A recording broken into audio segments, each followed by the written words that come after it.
आखिर क्यों molecular biology का सेंट्रल डॉगमा कुदरत का सबसे बड़ा रहस्य है? मॉलिक्यूलर बायोलॉजी का सेंट्रल डॉगमा यानी डीएनए से आरएनए और फिर प्रोटीन तक जेनेटिक इंफॉर्मेशन का एक तरफा बहाव सबसे जरूरी बायोलॉजिकल प्रिंसिपल्स में से एक है। अच्छी तरह से स्थापित होने के बावजूद ये कुदरत के सबसे बड़े रहस्यों में से एक है, क्योंकि इसके ओरिजिन, एवोल्यूशन और एक्सेप्शंस के बारे में अभी भी कई सवाल अनसुलझे हैं। आइए इस पहेली के पीछे के कारणों को जानने की कोशिश करते हैं। सबसे बड़े रहस्यों में से एक ये है कि यह प्रक्रिया सबसे पहले कैसे विकसित हुई। सेंट्रल डॉगमा में तीन मुख्य कंपोनेंट्स हैं। डीएनए जो इंफॉर्मेशन स्टोरेज है, आरएनए जो मैसेंजर और एंजाइम दोनों का काम करता है, और प्रोटीन्स जो फंक्शनल मॉलिक्यूल्स हैं। कौन पहले आया? वैज्ञानिक आरएनए वर्ल्ड हाइपोथेसिस का प्रस्ताव रखते हैं, जिसका मतलब है कि शुरुआती जीवन आरएनए पर जेनेटिक मटेरियल और कैटलिस्ट, जिसे रिबोजाइम्स कहते हैं, दोनों के रूप में निर्भर था। लेकिन अगर आरएनए पहले आया तो डीएनए और प्रोटीन्स तस्वीर में कैसे आए? कोई नहीं जानता कि जीवन ने यह बदलाव कैसे किया। बैक्टीरिया से लेकर इंसानों तक हर जीवित प्राणी एक ही सेंट्रल डॉगमा का पालन करता है। जेनेटिक इंफॉर्मेशन को स्टोर और यूज करने के अलग अलग तरीके एवोल्यूशन ने क्यों नहीं बनाए? क्या यही जीवन का एकमात्र तरीका है? क्या ये कई बार विकसित हुआ लेकिन सिर्फ एक ही वर्जन बच पाया? क्या पृथ्वी पर या उससे परे ऐसे अन्य जीवन रूप हैं जो एक अलग सिस्टम का उपयोग करते हैं? सेंट्रल डॉगमा की एकरूपता सभी जीवन के एक प्राचीन कॉमन एंसेस्टर का सुझाव देती है, लेकिन हम नहीं जानते कि ये अरबों सालों तक अपरिवर्तित क्यों रहा। हालांकि सेंट्रल डॉगमा को एक नियम माना जाता है, कुछ जीव इसे तोड़ते हैं। ये एक्सेप्शंस हमारी समझ को चुनौती देते हैं।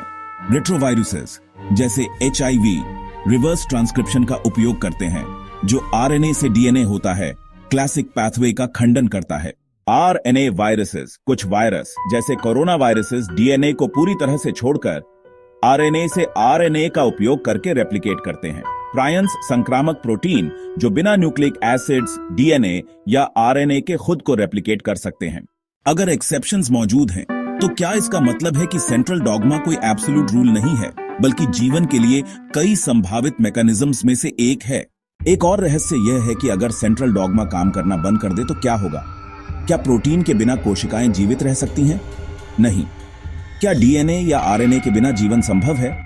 शायद, लेकिन हमने इसे नहीं देखा है। क्या हम इस प्रक्रिया को आर्टिफिशियली बदल सकते हैं? वैज्ञानिक सिंथेटिक लाइफ पर काम कर रहे हैं, लेकिन हम पूरी तरह से नहीं समझते हैं कि अगर हम इस सिस्टम को पूरी तरह से फिर से लिख दें तो क्या होगा। यही बात सेंट्रल डॉगमा को कुदरत के सबसे बड़े रहस्यों में से एक बनाती है। जीवन इस पर निर्भर करता है, फिर भी हम पूरी तरह से नहीं समझते कि यह जिस तरह से काम करता है वह क्यों करता है। क्रिस्पीआर, जीन एडिटिंग और सिंथेटिक बायोलॉजी के साथ वैज्ञानिक अब सेंट्रल डॉगमा को बदलने में सक्षम हैं। लेकिन क्या हम एक नए सेंट्रल डॉगमा के साथ जीवन बना सकते हैं, जैसे सीधे डीएनए से प्रोटीन, आरएनए को छोड़कर? क्या हम ऐसे जीवन रूप बना सकते हैं जो प्रोटीन पर निर्भर न हो? क्या एलियंस या कृत्रिम जीवन में पूरी तरह से अलग जेनेटिक सिस्टम हो सकता है? अगर सेंट्रल डॉगमा ही जीवन के कार्य करने का एकमात्र संभव तरीका नहीं है, तो बायोलॉजी, एवोल्यूशन और यहां तक कि एक्स्ट्रा टेरेस्ट्रियल लाइफ के बारे में हमारी समझ पूरी तरह अधूरी हो सकती है।